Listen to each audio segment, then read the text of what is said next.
Olá, pessoal, sejam bem-vindos ao nosso primeiro episódio do Pô de Forma. Eu sou a doutora Ângrida. E eu sou a doutora Daniele. E hoje a gente vai conversar contigo o que ninguém te conta quando você sai da graduação e vai trabalhar com estética.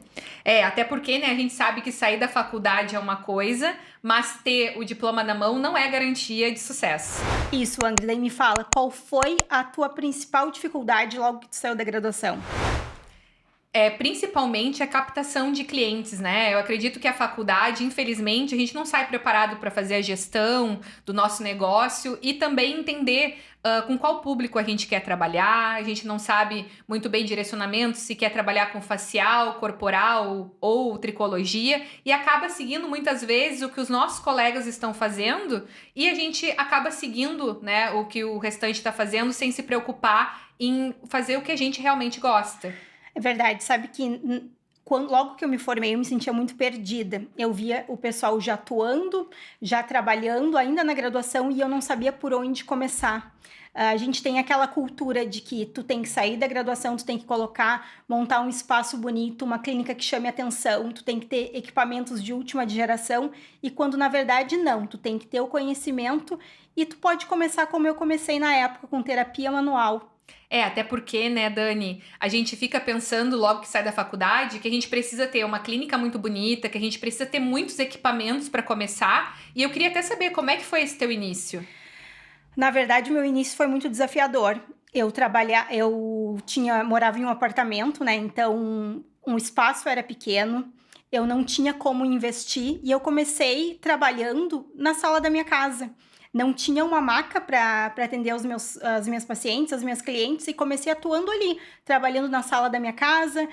O meu sofá, por muitos momentos, ele se transformou em uma maca, e foi assim que eu comecei, sem investimento alto, com conhecimento e muita vontade que desse certo. Tu não tinha equipamento nenhum nessa época? Não tinha nenhum. Hoje a gente fala muito em equipamentos básicos, né? Uma radiofrequência, um LED, e eu lembro que eu comecei atendendo com terapia manual e atendia também pós-operatório, porque na época eu já tinha conhecimento dentro do pós-operatório, e eu comecei com terapia manual na sala da minha casa. E esse teu conhecimento, ele veio da faculdade? Foi através de cursos livres que tu fez? Através de pesquisa? Como é que foi? Na verdade, não. Eu me formei em fisioterapia. A minha faculdade, ela nos prepara muito bem para a parte de reabilitação, mas ela não me preparou para atuar em estética. Eu tinha muita curiosidade, muita vontade de ser uma boa profissional, e eu sempre procurei aprender por mim mesma. Pesquisava artigos, pesquisava a fundo terapia manual. Eu vejo que o obstáculo mais comum hoje, né, é a falta de clareza. Porque muita gente que está se formando, ela não tem conhecimento de que área ela tem que seguir e acaba que experimenta um pouco de tudo, não sabe nada no fim, né? Porque fica migrando de curso em curso e acaba que cada professor, cada mentor, ele vai ensinar uma trilha, um caminho a seguir. E isso às vezes se torna um problema, porque acaba deixando, né, quem está saindo da graduação ainda mais perdido.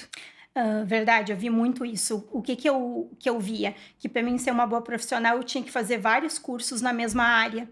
E não, a gente consegue sim começar, a gente tem que trilhar um caminho e a gente consegue fazer o início desse caminho, mas isso não quer dizer que a gente tenha que começar com a parte de harmonização corporal, a gente tenha que começar com tricologia, com a parte facial, e que a gente tenha que seguir este caminho sempre. Não.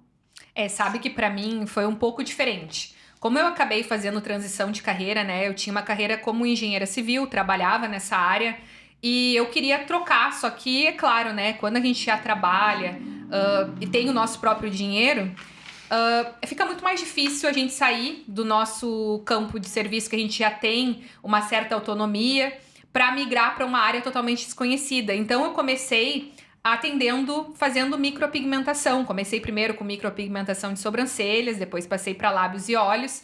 E eu percebo que esse caminho que eu acabei percorrendo me trouxe mais sucesso nesse início de carreira, porque quando eu comecei a trabalhar com a harmonização facial, acabou que eu já tinha meus primeiros clientes, né? Então isso foi um passo que empiricamente eu acabei dando, sem perceber, né? Mas que acabou me ajudando muito, porque eu consegui captar os meus primeiros clientes de harmonização através da micropigmentação, da limpeza de pele e dos peelings também. É isso, né, Ângrida? A gente tem que ter em mente que a gente não precisa dominar tudo. A gente tem que saber uma área e saber muito bem aquela área que a gente inicia, se aprofundar, se especializar e através disso, sim, aí a gente vai conseguir trilhar o nosso caminho. Até porque, né, ninguém começa com tudo perfeito. A gente pode começar sim pequeno, né? A grande maioria das pessoas começam pequenos para depois se tornar grandes. E um mito muito comum também é achar que a gente precisa ter a nossa clínica de estética sempre muito linda, num ponto da cidade que seja privilegiado. Então, eu vejo isso como uma objeção muitas vezes para quem está saindo da graduação, porque acaba que a falta de dinheiro para empreender nesse início acabe paralisando a pessoa. Tu não concorda com isso? Concordo. E as pessoas acham que a captação de clientes, a captação de pacientes, ela vai vir pelo espaço bonito que tu vai fornecer, pelos equipamentos que tu vai oferecer, e não. O cliente, ele vem pelo teu conhecimento, pelo teu saber.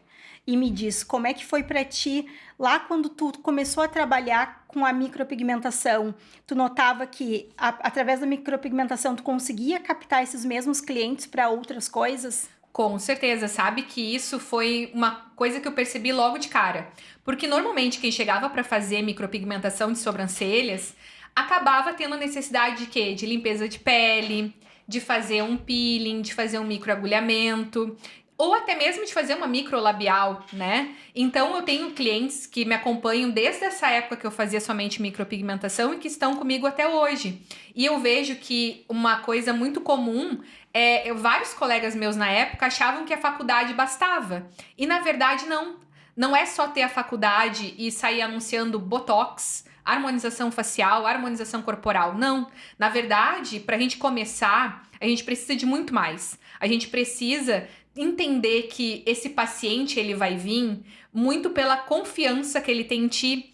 E na maioria das vezes ele vai vir por um procedimento de baixo ticket para te conhecer. E depois que ele te conhece, tem essa confiança que ele vai realmente fazer um botox, vai fazer um preenchimento labial, vai fazer uma harmonização facial ou corporal. Então é muito melhor começar com procedimentos de baixo ticket nesse início.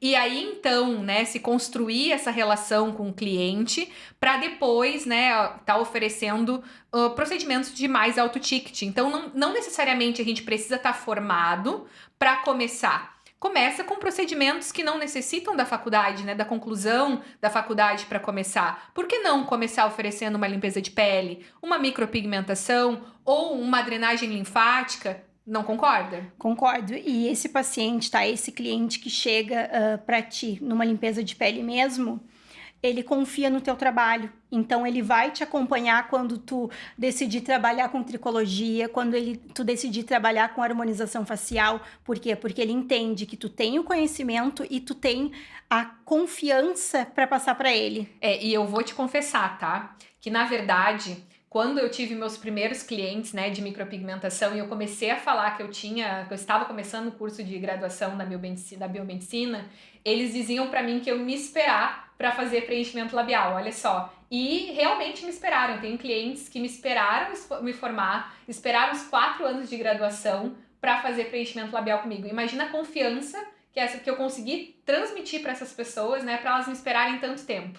E isso aconteceu comigo também, Angrida. Hoje eu tenho orgulho de falar que várias pacientes que começaram comigo no sofá da minha casa, atendendo terapia manual, hoje elas me acompanham, elas esperam o momento de fazer o seu botox, de fazer a sua harmonização facial. Por quê? Porque elas começaram lá atrás e elas conhecem toda a minha trajetória. Então, né, eu acho que o maior recado que fica é que faculdade é sim uma base, mas ela não é tudo. Porque a gente vai precisar captar clientes, vai precisar gerir o nosso próprio negócio e isso, infelizmente, nenhum curso de graduação ensina. E é importante a gente falar que a gente tem que ter muita força de vontade e direcionamento. E não é qualquer direcionamento que a gente está falando, é um direcionamento que vai te ajudar a trilhar todo o caminho. E esse foi só o primeiro episódio da nossa série. E o próximo qual é, Ângrida? O nosso próximo episódio é Afinal. Começar por onde? Começa por tricologia, facial ou corporal? E será que a gente precisa começar só por um caminho?